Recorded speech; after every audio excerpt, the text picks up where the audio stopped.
Big f***ing robots, this time on Hak5.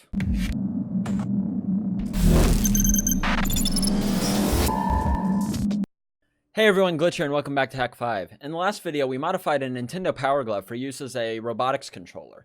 In that video, I teased that robot that was going to be controlled by it. And today, we're going to be digging into that robot and seeing what exactly makes it tick. This is going to be the start of a multi-part series about robotics and automation, so strap in, we're going to get started here. First, I need to give you a little bit of background as to what got us to this point in building these ridiculous robots. Last year before DerbyCon, one of my friends jokingly suggested that I should build a robot that serves cans of Mountain Dew at the con. And I don't take jokes too well, so I took it a little too seriously and over the span of about 9 days built General Chaos. This thing's an absolute beast. It uses 4 power chair motors powered by 2 750 watt-hour lithium iron phosphate battery packs I built.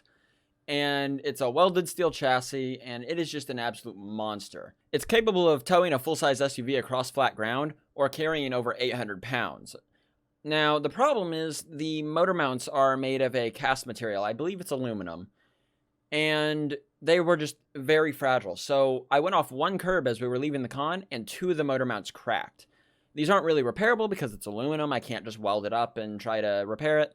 And on top of that, the motors aren't really going to be able to take this kind of stress that I'm asking of them. They're meant for a power chair, and that just means riding across relatively flat level ground, no real bumps or shock loads or anything like that. So I wanted to build something a lot more rugged this year. Now we're starting with a Super Droid IG-52 all-terrain base. This thing is double bearing supported, half-inch steel shafts, and it is chain driven, so the motors don't actually see any of the load. They're planetary gear motors, so they generate a lot of torque. It won't be able to carry or tow just as much as the General will, but it's a lot more rugged. In fact, we bounced it off a lot of curbs. Here's a little look into that.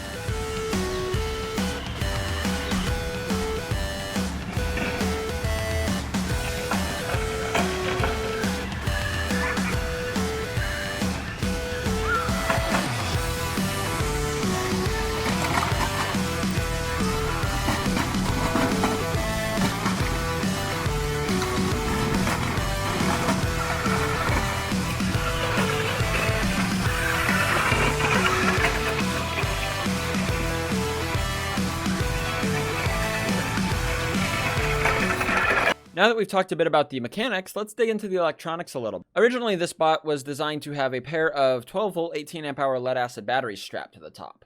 This took up valuable payload space, and it weighed about 22 pounds, so it really ate into payload capacity. I'm using a Titan Power 6S 3P pack. This is 22.2 volts at 10.5 amp hours. And it only weighs 2 pounds. This is 10% of the original pack.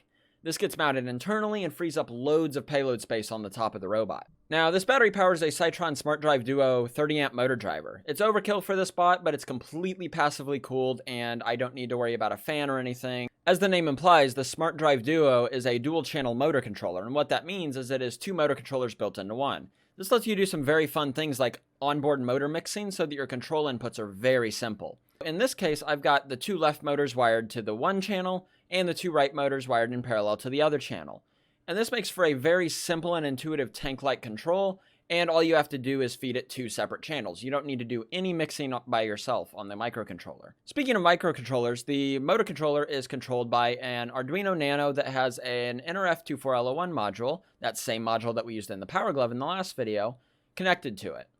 This receives the commands from the controller, whether that is a Wii Nunchuk, more on that later, or a Nintendo Power Glove, or just a standard game controller. And the Arduino interprets those commands and then pipes them to the motor driver and tells the robot what to do. The code is a bit out of scope for this video, but I do have a lot more on it on my channel, youtube.com/glitch. You can check that out down below. After the break, I'm going to tell you a little bit about that Nintendo Wii Nunchuk I mentioned earlier. But first, let's thank our sponsors. Domain.com has all of your website needs, from .com and .net to intuitive website builders. Create your online identity with their affordable, reliable tools. Even brand yourself with over 300 extensions from .club to .space. Domain.com loves Hak5, which is why you get 15% off domain names, hosting, and email when you check out with coupon code Hak5. When you think domain names, think Domain.com. Now a little bit more about that Nintendo Wii Nunchuk. So this is just a standard Nintendo Wii Nunchuk wired into a box that has an Arduino Nano in it. The Arduino Nano is actually an RF Nano, which is a derivative board that has an onboard NRF module, the same one I mentioned earlier and in our Power Glove video. So I basically built this controller as a backup or an alternate, and then ended up using it as my primary controller out at Circle CityCon, this robot's first outing. And it worked really well. It was very intuitive. I believe I would have had a lot more problems running around with the Power Glove in a crowded environment, so I'm very happy I put this together. Going forward in this series, we're going to be talking about how to turn this into an automated platform so that you can mount things like Wi-Fi pineapples to it and turn it into an automated war-driving robot. If that sounds cool and you'd like to get your own pineapples for your own robots, be sure to head on over to hak5.org and check out the shop. Until next time, trust your techno luck. Glytch out.